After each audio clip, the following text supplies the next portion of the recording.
Hola, buenas. Les saludo desde mi domicilio aquí en San Cristóbal de las Casas. Soy Antonio García Espada, historiador de profesión y profesor investigador del SESMECA.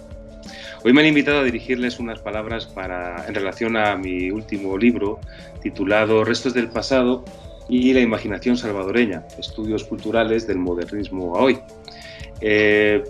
Podemos decir que el subtítulo hace referencia a la pluralidad de miradas y metodologías contenidas en este libro. Tenemos estudios, el libro contiene una serie de 10 capítulos, 10 estudios que van desde estudios sobre arte y arquitectura, tanto popular como movimientos de vanguardia. Hay también estudios etnográficos sobre fiestas y celebraciones populares, sobre cultos apócrifos e incluso sobre prácticas proscritas. Hay igualmente una dimensión más teórica, con reflexiones epistemológicas y filosóficas, así como estudios históricos sobre el modernismo político de principios del siglo XX o el origen del esoterismo o de movimientos como el pentecostalismo evangélico e incluso de cultos vernáculos como el de los hermanos espirituales. Este libro es el producto de un extensivo trabajo de campo, visita de archivos, entrevistas, debates, diálogos y viajes por toda la geografía del paisito, que es como lo llaman algunos salvadoreños, así de forma cariñosa, en un trabajo que se extendió por más de 6 años. Sin embargo, la investigación también está caracterizada por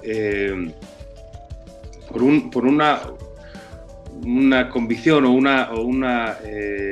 una necesidad de poner todas estas investigaciones, todos estos estudios en contexto. En un contexto, en primer lugar, un contexto regional y un contexto global, pero también en un contexto histórico, ¿no? El caso es que El Salvador, esto es algo fundamental en general, pero para el caso de El Salvador es todavía más importante, teniendo en cuenta que es un país que hasta la independencia, ganada hace 2 siglos, siempre había formado parte de una unidad política mayor, ya fuera de la capitanía de Guatemala, del virreinato de México o del Imperio Español. Por tanto, estudiar la historia cultural de un país como El Salvador, un tipo de historia, la historia cultural, que por lo general es más dada a las continuidades que a las rupturas, pues quedaría incompleto sin atender a esa dinámica y constante interacción con su entorno inmediato, pero también con su entorno lejano. Ahora bien, lo que creo que caracteriza más a este libro, más que la pluralidad temática o la contextualización o esta apuesta por la contextualización, a mi modo de ver, la principal característica de esta obra es su apuesta por una metodología compleja, audaz y múltiple.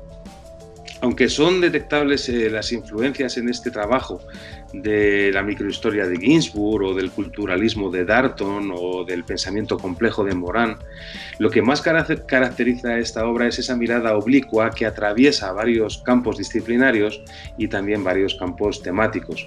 Explora diferentes registros lingüísticos y académicos.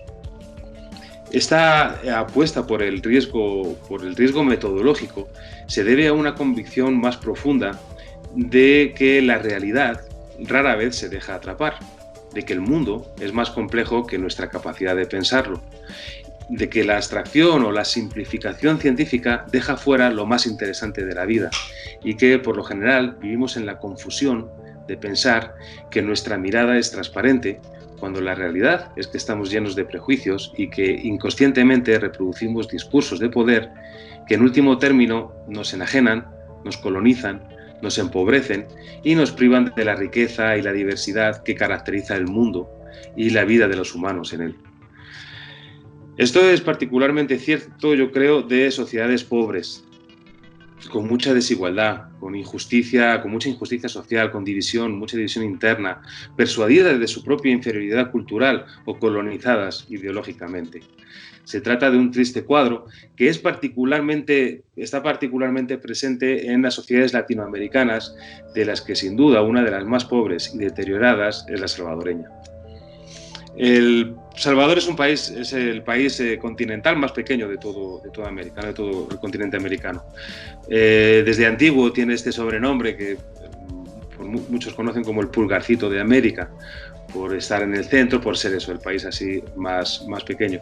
Sin embargo, ocurre que esta pequeñez, estos 20.000, poco más de 20.000 kilómetros cuadrados que tiene El Salvador, pues se da con... es un territorio de una fertilidad extraordinaria, ¿no? Con una cantidad tremenda de volcanes, agua, ríos, unas costas riquísimas, que han dado lugar a una enorme densidad de población, ¿no?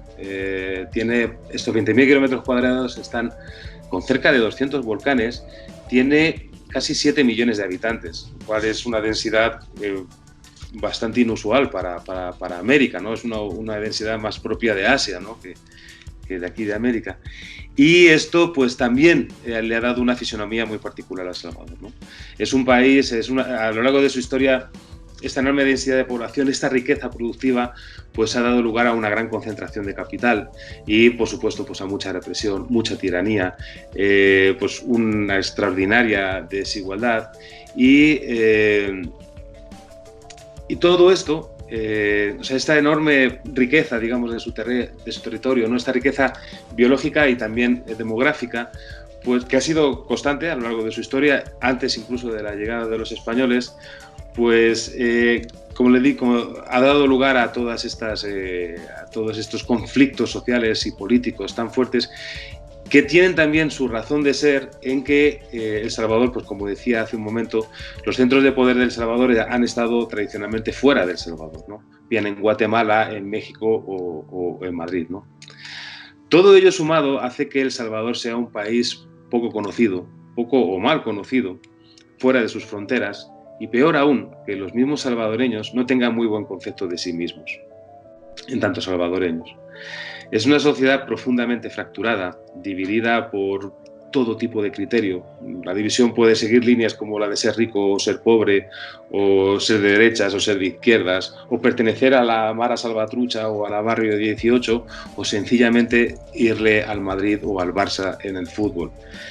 La cuestión es que lo de menos casi es el tema por el que se producen estas divisiones, casi importa más la violencia con la que se producen estos desgarros sociales, la enorme desconfianza que generan, así como los miles y miles de muertos por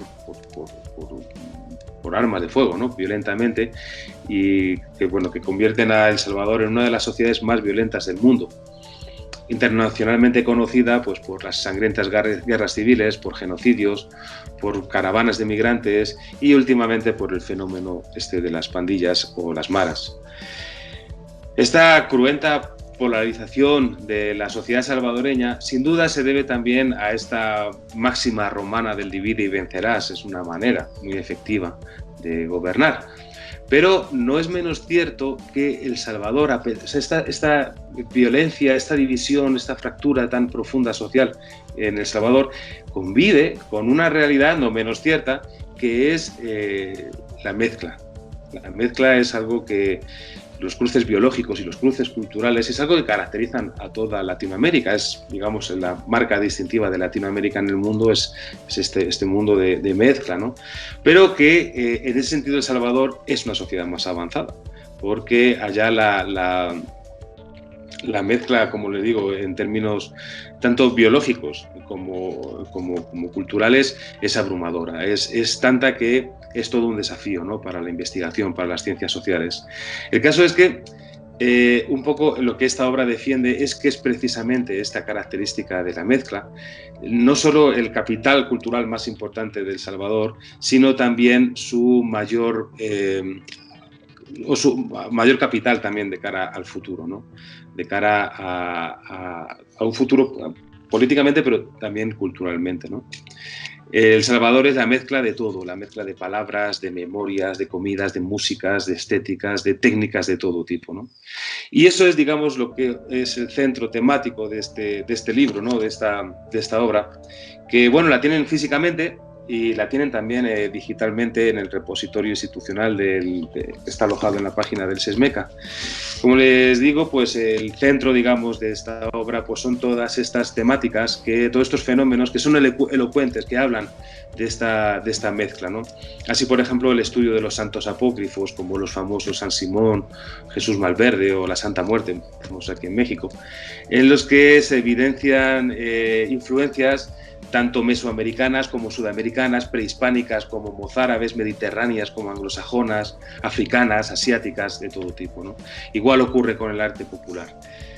La investigación de ese tipo de temas empezó siendo una investigación, digamos, etnográfica, fenomenológica, pero a medida que fue avanzando la investigación, pues me fue llevando más hacia el pasado, hacia la búsqueda, si no de sus orígenes, al menos de las huellas dejadas a lo largo del tiempo por estos fenómenos tan característicos, tan peculiares y tan fuera del foco, tanto de la academia como de la opinión pública, ¿no? Esta importancia de la mezcla o estas riquezas que vienen relacionadas con las mezclas culturales, ¿no? Con la hibridación o, bueno, tantos otros términos que se le pueden dar.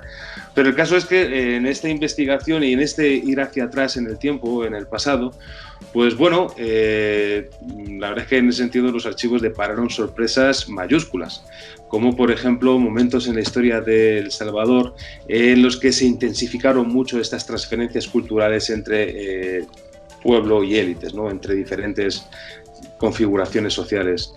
Uno de estos momentos, o el momento estrella, que es algo que ocupa la última parte de las tres secciones más o menos que tiene el libro, pues la última está muy focalizada en este periodo histórico que se conoce como modernismo y que va desde principios del siglo XX hasta el periodo de entreguerras, más o menos, y al que pertenecen figuras tan importantes y tan conocidas en México como, por ejemplo, Francisco Madero, Vasconcelos, José Martí o Rubén Darío, por citar solo algunos de los más famosos, ¿no?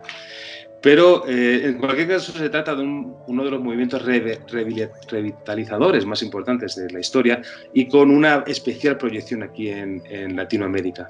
Es el momento en el que además Latinoamérica cobra una importancia internacional, casi un protagonismo internacional que se ve muy bien reflejado en la formación de la Liga de las Naciones, el antecedente de la actual ONU, en las que prácticamente la inmensa mayoría de los países fundadores son latinoamericanos. Era una iniciativa sobre todo latinoamericana, pero es además el gran momento de la secularización en América Latina, un movimiento que si bien se encontró con una iglesia católica fuerte y resistente a estos ataques, a los ataques secularizantes, bueno, pues no se pudo evitar una masiva renovación del capital simbólico que se tradujo en una insólita movilidad social como nunca antes se había conocido en la región. Es el momento del boom de las comunicaciones y los medios de transporte, de la creación de la sociedad de masas y de todo tipo de utopías sociales, desde el gobierno espiritista de Madero a la raza cósmica de Vasconcelos o la Nuestra América de José Martí.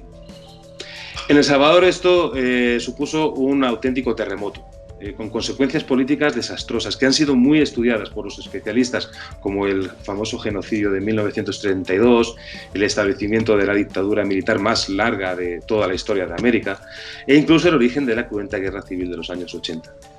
Lo que se ha dejado fuera, no se ha estudiado, apenas es conocido, es cómo este momento es el que es responsable de los grandes cambios y avances sociales y culturales que sirven para explicar muchas de las situaciones presentes en El Salvador, como te digo, culturales, artísticas, de índole religiosa o de índole ideológica, si quieren. Muchas de estos fenómenos muy mal comprendidos y al que apenas se le prestan atención, tienen sus orígenes en este momento del modernismo, del principio del siglo XX, y dan cuenta o son capaces de explicar, pues por una parte seguramente el profundo deterioro social en el que viven países como El Salvador, un deterioro que muchos autores llaman o consideran anomia. Ese es un trastorno a nivel social y a nivel también individual, pero en el plano psicológico. Sin embargo, hay otros estudiosos, entre los que me incluyo, que lo que vemos también aquí son como es un poco lo que algún autor también ha considerado la mayor revolución cultural ocurrida en la historia de América de los últimos 500 años, desde la llegada de los europeos. Se trata de una renovación cultural que, como toda crisis cultural en gran escala, pues supone desajustes, supone problemas, pero en el que probablemente podamos ver también semillas esperanzadoras, de un futuro esperanzador, que, caracterizado por esta configuración, nueva configuración cultural mal comprendida, pero muy pujante, y que a la que, digamos, este estudio pues está dedicado. Entendiendo también El Salvador en esa conexión regional, sobre todo pues con respecto a Centroamérica y México, y entendiéndolo como un fenómeno que es estudiado en este libro a profundidad, pero también con la intención de mostrar un caso que tenga cierta validez y que se permita también avanzar este tipo de metodología para el estudio de fenómenos similares o paralelos también en el resto de la región centroamericana, en México e incluso en el Caribe. Así que nada más, pues les agradezco la atención que hayan podido prestar a estas palabras. Como les digo, el libro está disponible gratuitamente, por descarga en la página oficial del SESMECA, y nada más, desearle que pasen un bonito día. Muchas gracias.